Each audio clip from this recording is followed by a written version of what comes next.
capabilities of a Wi-Fi 7, it's really taking us where the World Economic Forum said, I think about 5 years ago, that by 2024, 2025, we'll have 50 billion devices connected. I think one of the areas that I've picked up that really needs a lot of work and does affect our network capacity is backhaul. Leadership at Eskom have actually, they've seen the paining points that, there's quite a huge need for maintenance of our power plants and ensure that transmission and distribution of power is really rectified.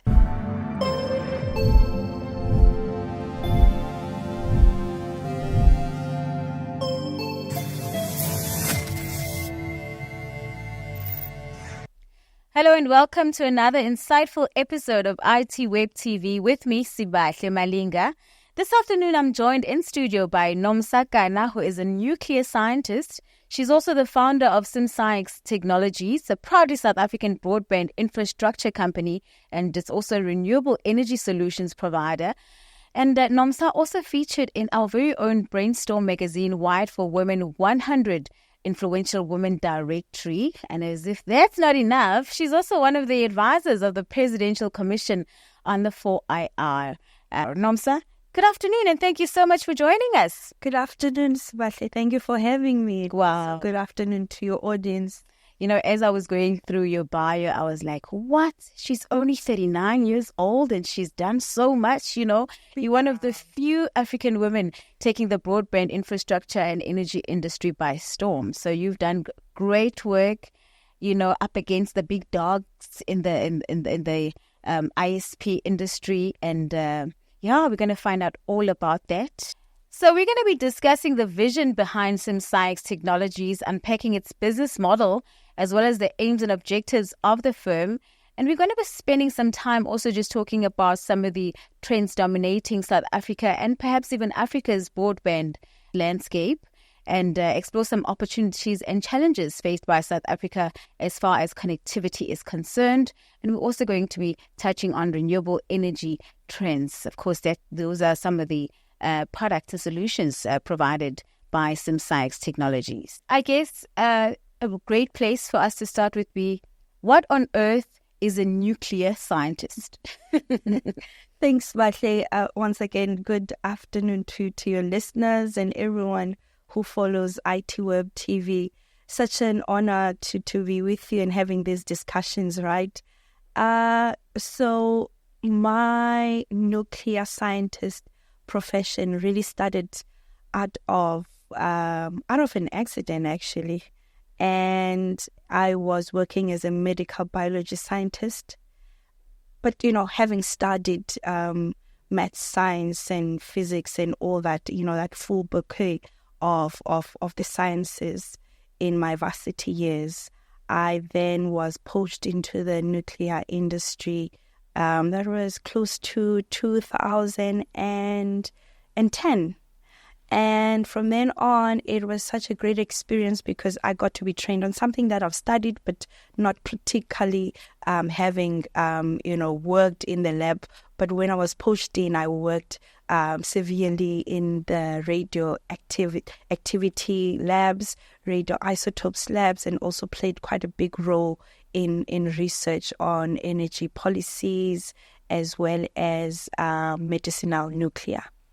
Wow, sounds like, you could write an autobiography about your book already. So what inspired you to enter the STEM fields back then? We had mothers who wanted us to become teachers and who wanted us to be in the safer career fields. And, Right. It's such a great story. I remember I was sharing this recently with a friend of mine, that one of the inspirations that I got, it was coming out of a Star Wars movie, because I got so excited seeing people teleport. I got so curious on how did they do it and how can I do it? And this is just an exposure also on how you can literally be very purposeful on what you expose your children to. So I was quite exposed to science, comics, and the likes. And I think that's where I got the inspiration. But of course, parents would want you to take the safe careers, because I was advised to be a doctor or get into, technology, get into nursing, because that is such a safe career. You have pension fund, as they would say it, Yeah. And government perks. There we go. Very interesting. So I guess parents should be careful what movies they allow their children to watch, hey? Lucky for you, it worked out. So just give us a synopsis of the vision behind Simsciex Technologies and what inspired this idea. Simsciex Technologies, it's simply simplified sciences, and obviously founded by a scientist. And the main aim was the transition for me, moving from a nuclear reactor, getting into a broadband infrastructure space because of interest, because of something that I had solved while working in the nuclear reactor and working in the nuclear labs. I think then the aim that really ensured that I carried through the company was the fact that I wanted to see high-speed broadband and bandwidth within underserved areas, and as well as in areas where, you would find highly dense communities. And then I thought that, this works out very well for broadband because it allows people to really participate in the economy. So I'm one of those people that would build a product and look at it in a way that does it fit within the context of South African economy, and also is it expandable? Can it go into Africa? So I thought, then, let me just start on this, because broadband infrastructure, broadband access is in demand, and it's something that is quite in a way can really accelerate economies. Absolutely. And speaking of it being in demand, we're seeing quite an interesting trend of fiber deployments and broadband services now being oversaturated in the metros and suburban areas. Mm-hmm. And the focus is kind of like shifting now towards the underserved areas, your township areas, your rural areas. How much of South Africa is actually connected at the moment on average? On average, Siba, that's such a great question, because South Africa has over 250 ISPs, and obviously in diverse offerings.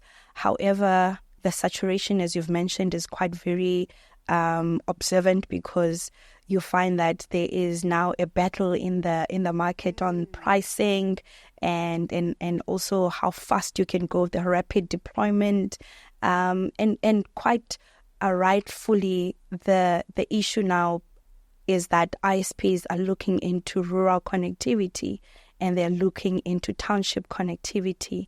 And this is where then some of the limitations are there. You find that there is no infrastructure. Some of the areas are in greenfields. The backhaul is quite very far. And in our company, we call ourselves the tech-savvy humanists, because we're advancing technology but putting the human in the center of it.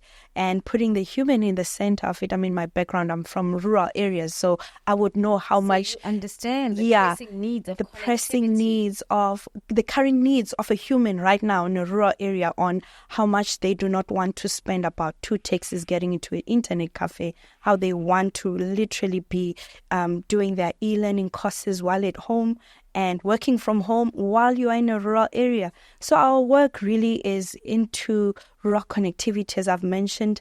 And right now, there's quite a lot of work towards fixed wireless broadband access that is really launching into getting these areas connected, and also getting quite a lot of OTTs in there, so that, you have the same equality advantage as someone who's sitting in Sandton.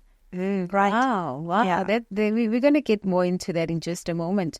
I mean, the COVID-19 pandemic really shone the spotlight on, the magnitude of these underserved areas, which currently don't have connectivity in South Africa. Yeah. And as a result, we saw many students, tertiary students, high school pupils, primary school pupils really suffering within those areas because of the lack of connectivity. And, it really, really uncovered what many of us were not really aware of in terms of how many South Africans still do not have access to good quality internet connectivity. So here you are talking about partnering with OTT. Tell us about what makes your offering stand out and the approach that you take to ensuring, the availability of good quality internet connectivity. So our approach is really on rapid deployment. Let's get your house, let's get the home connected. Obviously using, wireless to the home and utilizing a lot of the devices, the CPEs, the routers so that are fiber per se. It's not fiber, but it's fixed wireless. So there is a part of fiber within the base station that can ensure that you have really good lines and good speeds rather. And in that context, what we're then doing is we have put together a package that will ensure that you have your video on demand, your entertainment, OTTs, part of that. You have your e-learning, as well as we include cybersecurity.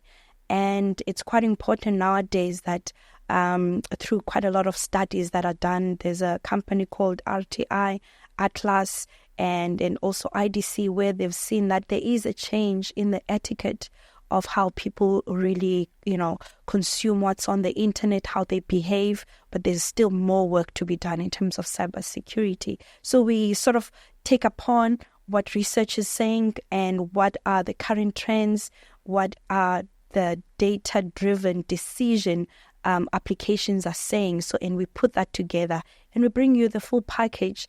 And most importantly, what the customers have said is that, look, we do not want to have, fiber in the house, through their own, I suppose, learnings and also experiences. But we would rather have this wireless because at some point I am able to connect so many devices, in which it brings the advantage of the Wi-Fi 6 devices that are in the market. And I know Wi-Fi 7 is here. In some regions, so you'll tell us, whether Wi-Fi 7 is in South Africa or not. Yeah, but of course, it's in January. Yeah. So we're going to get into that in a moment. But just hearing you talking about this family in the household that now has internet connectivity and the ripple effect of that, it just makes me think, the impact of that. Where would I be if I had internet connectivity at the age of 10? So which then brings me to my next question. What important role would you say is played by access to not just internet, good quality internet connectivity in South Africa's digital economy? The most important role that I have seen, Siba, it's really coming from customers, is the confidence in the e-commerce boom. You will recall during the contactless stage we had in the pandemic, most people now got acquainted with that. We got acquainted with the fact that we have to order things online. You can't really go to the store. So it built in a secondary nature. And there's that. And what I love about it is that it has sort of diverted into businesses. Most businesses that I see in townships, they are converting into e-commerce. They are putting their products online. And it's such a great thing to see. And I suppose there are a lot of researchers that are looking into that, but it's really something that's booming right now.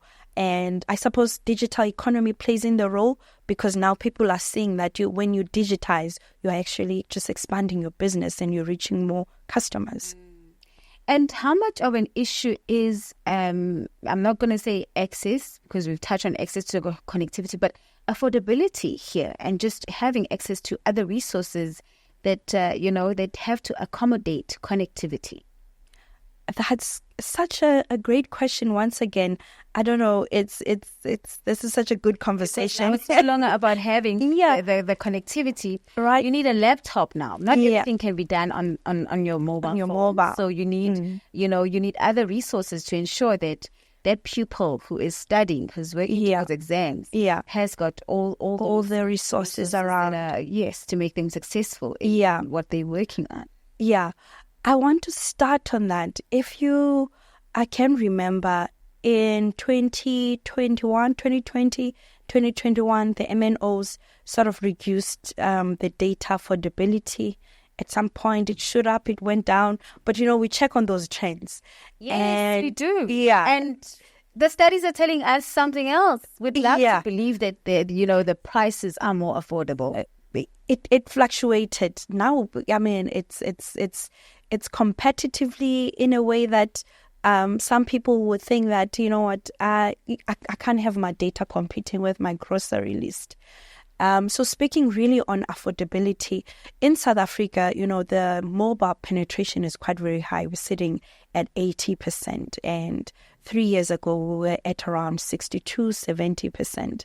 So meaning that, people are utilizing their mobile first approach to get information, to connect online, whether it's e-learning, whether it's the e-commerce I was talking about, but most importantly, in SA, it's the mobile first approach. So now on affordability, when it comes to a household, it's quite also that competition where now there's a sacrifice that I've seen. I mean, I work in these communities where they would actually say that, in the hierarchy of needs, yes, there is load shedding. Yes, there is sometimes water shedding. But then again, there's this, I need to have my internet. I need to have my Wi-Fi on at all times. Because now it's no longer a luxury. It's not really a necessity. It's a necessity. It's a bare necessity. Yeah. So in affordability now, people are making the means to make this happen. I was quite impressed when I saw in some of the areas we're deploying in the Northern Cape where it's a town in between the mining areas, but people are really welcoming the product that we are selling to them. And they're always asking, okay, you say this device can connect up to 20, this router can connect up to 20 devices. So it means part of my budgeting now, I need to get these people some laptops so that at least they're able to tap into other skills online while they're studying here. So there is a way, I think there is a direct proportional on how internet access really boosts the quality of education. I mean, we see those trends and also those learning experiences from our customers. Absolutely. I still use a router, hey? I still use a router, and only because I got my internet connectivity at around COVID during the pandemic. Yeah. I'm one of the people who are ashamed to say that was the first time I got connectivity at home because I was forced to it and I was working from home. But then I did not have fiber in the area. So I always knew that. So I thought, okay, I'll just have to wait for the fiber. And then when COVID happened, I knew that now I don't have a choice. Let me just get the wireless and the Wi-Fi. Yeah. And you know what? My router works so well, I can take it with me anywhere I go. And from what when I compare with friends who have fiber, I don't seem to have the issues that they sometimes face with their fiber. I'm not saying that, there's something, I'm not saying that fiber is not compatible, to wireless. Yeah, no, I get you. But there are instances where they have had issues with their fiber connection, which I have never experienced. So I guess there are advantages, on both sides of the coin. And so are you able to tell us how much growth you've seen over the last 3 years in your business? Well, it's quite a tricky one because, being an SME, not in numbers, but in the volume of how the brand is growing and also how we've expanded. I mean, we started off deploying in the Northern Cape. We are now moving to the Northwest, the Eastern Cape, as well as really approaching the Free State around the borders. So you're national. So now we're getting there. We're connecting. Have partners in those regions? Yes, yeah. So we have partners in those regions. Of name? I wouldn't want... Is it ISP providers? It's ISP providers, but obviously for a national wholesale IPT, then you go to one of the MNOs. So that gives us an advantage. But we're an ISP, we have our eCasa licenses, then that gives us that advantage to actually put infrastructure and provide services. So in terms of really growth, we have expanded into several provinces, and our work, we do consult with other ISPs, surprisingly in Zimbabwe and Namibia and Botswana on some of the, the innovative ways of getting rural connectivity in. So we do consultation, we do the deployment, infrastructure and services. At the same time, we are really selling some of our, knowledge-based services so that we are able to really triple on the wallet also. Wow. Well, you're not a nuclear scientist for nothing. So you mentioned something very important here about, the mobile adoption rate in South Africa and how much that has propelled internet penetration. Right. So that's one very important trend. What other trends would you say play a key factor in the internet penetration and the growth of connectivity that we've seen in South Africa? I don't want to dwell on e-commerce. You would see that e-commerce is really booming in the country. The number of these e-hailing, but food delivery e-hailing services, I was reading one research paper that since 2021, it has grown by 220%. Wow, meaning that, meaning that there is employment happening there, but it's casual, it's part-time employment. Absolutely. It's provided by connectivity because the infrastructure needs to be there in order for these services to actually thrive.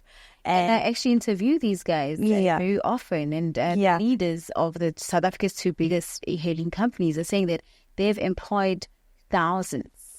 One of the biggest is now at around 100,000. Right. Of course, they are independent contractors, but that's employment creation right there. Right. And that shows you the scale of the work that they do and the contribution to South Africa's economy. Yeah.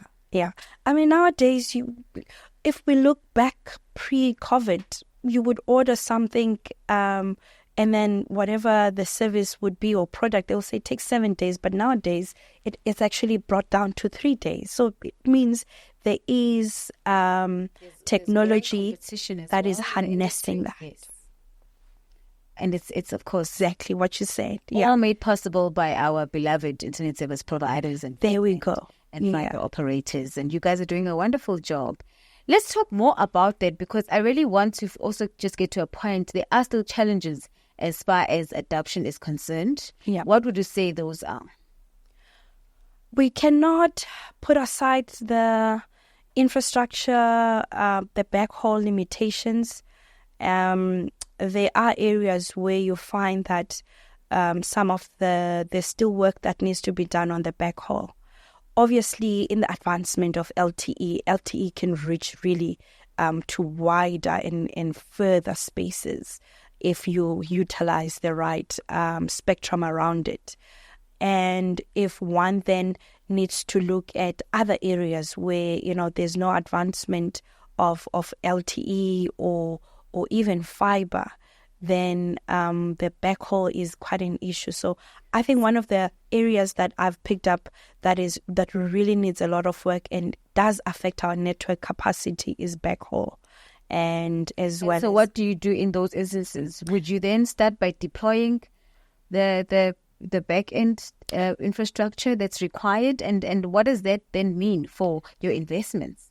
It taps in a lot on your investment. Then that's where you start tapping into your partners, for example, the big MNOs.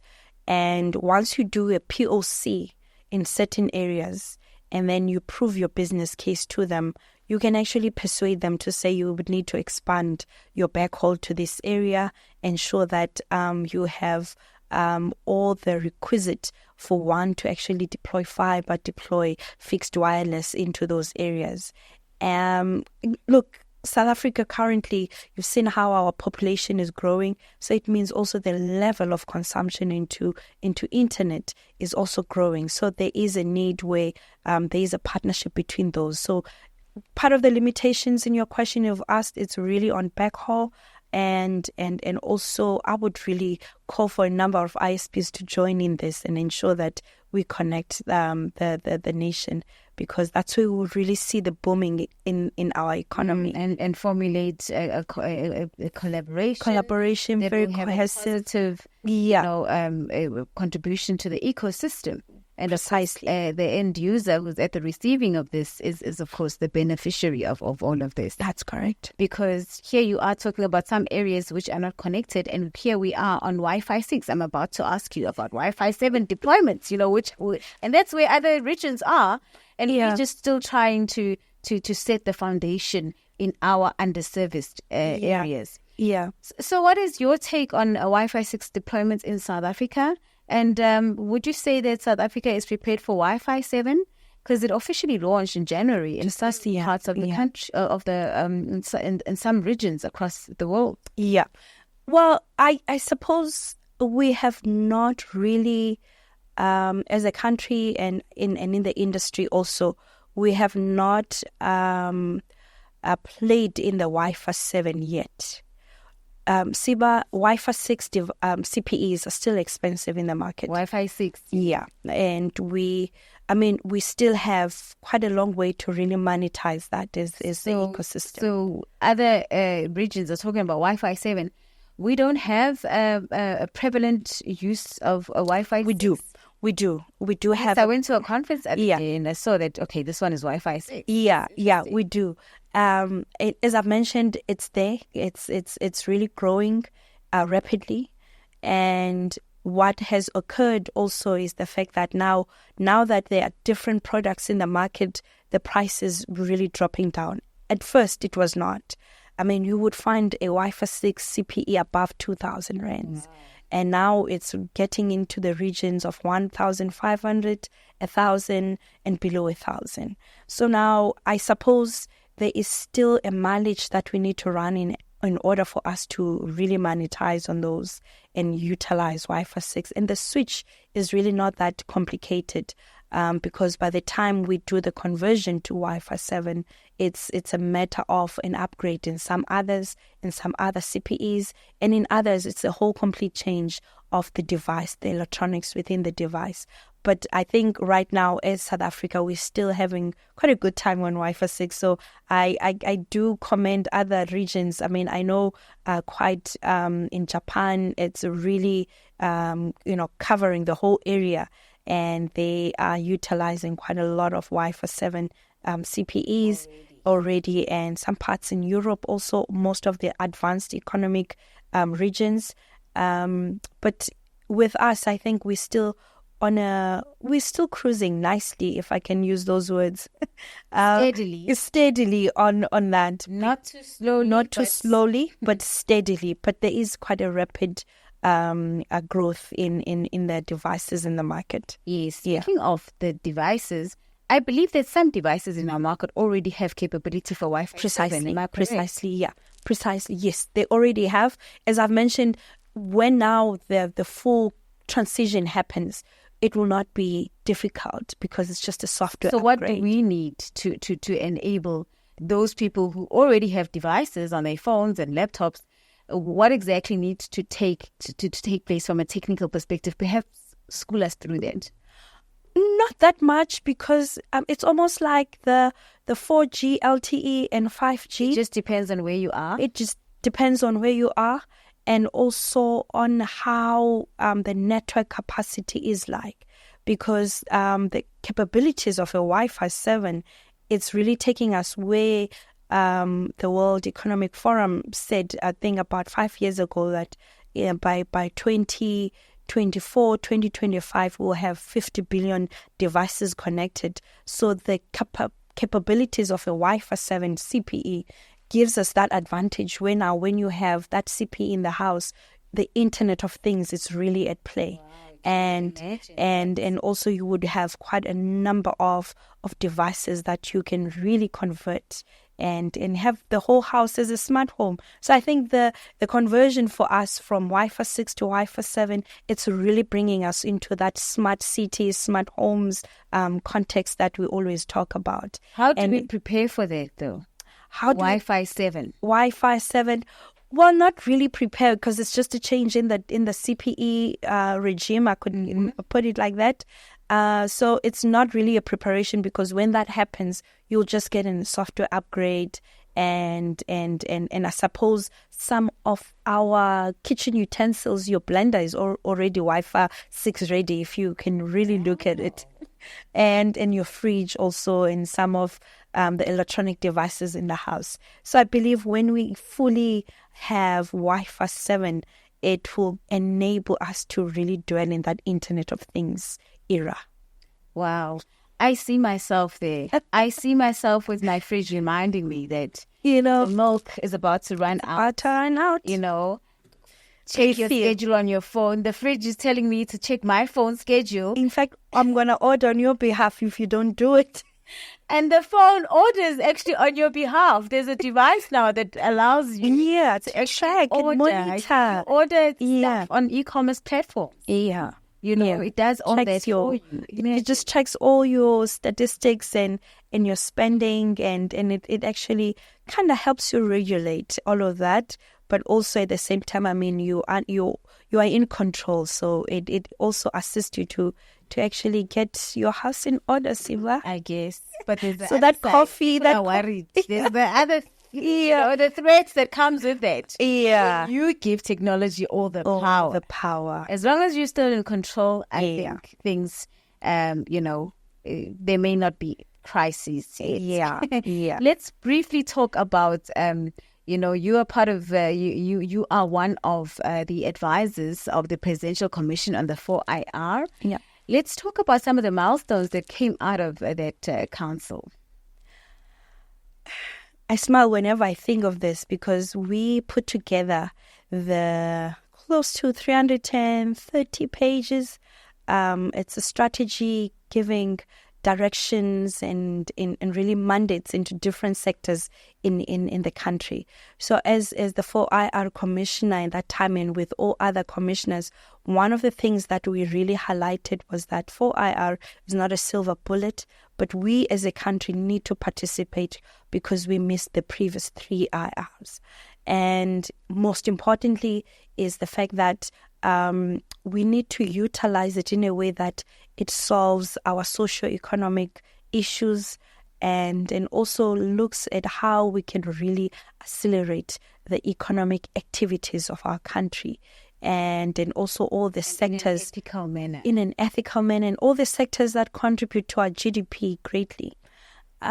So the milestones we had at that time, because it was such a timely release of the report, because immediately we went into lockdown, we went into all those shutdowns that occurred. So we played a role at a time, when we needed it. So we played a role in really determining factors on how we can do the track and tracing for COVID, and also, and we see the AI Institute. The AI Institute was AI born that were born through your those work, exactly, and of course, guided by the reports.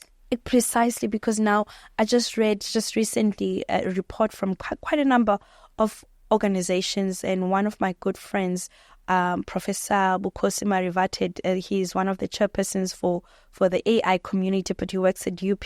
So they put together a good report about how AI will shape Africa and what's our posture and position currently, and they do quote from the strategic report that we did as commissioners.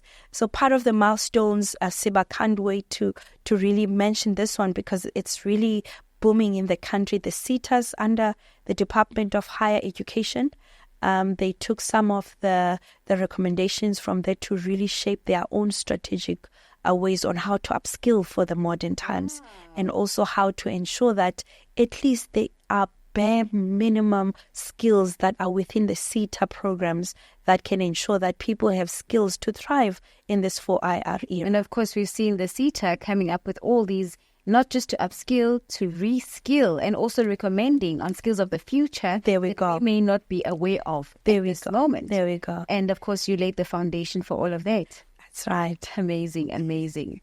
So, I actually wanted to touch on renewable energy, but my producer tells me that we have to wrap at the moment. But there's just something that I want to ask you, given South Africa's ongoing energy crisis, you work also in renewable energy sector. Are you optimistic with, regards to, what people are saying, that South Africa is near the end of the crisis and that things are looking up? It does a better tomorrow await us in South Africa's energy sector? You've put it so well. There is a better tomorrow, because what we've seen in the past 3 months is that the leadership at Eskom have actually, they've seen the paining points that, there's quite a huge need for maintenance of our power plants and ensure that transmission and distribution of power is really rectified.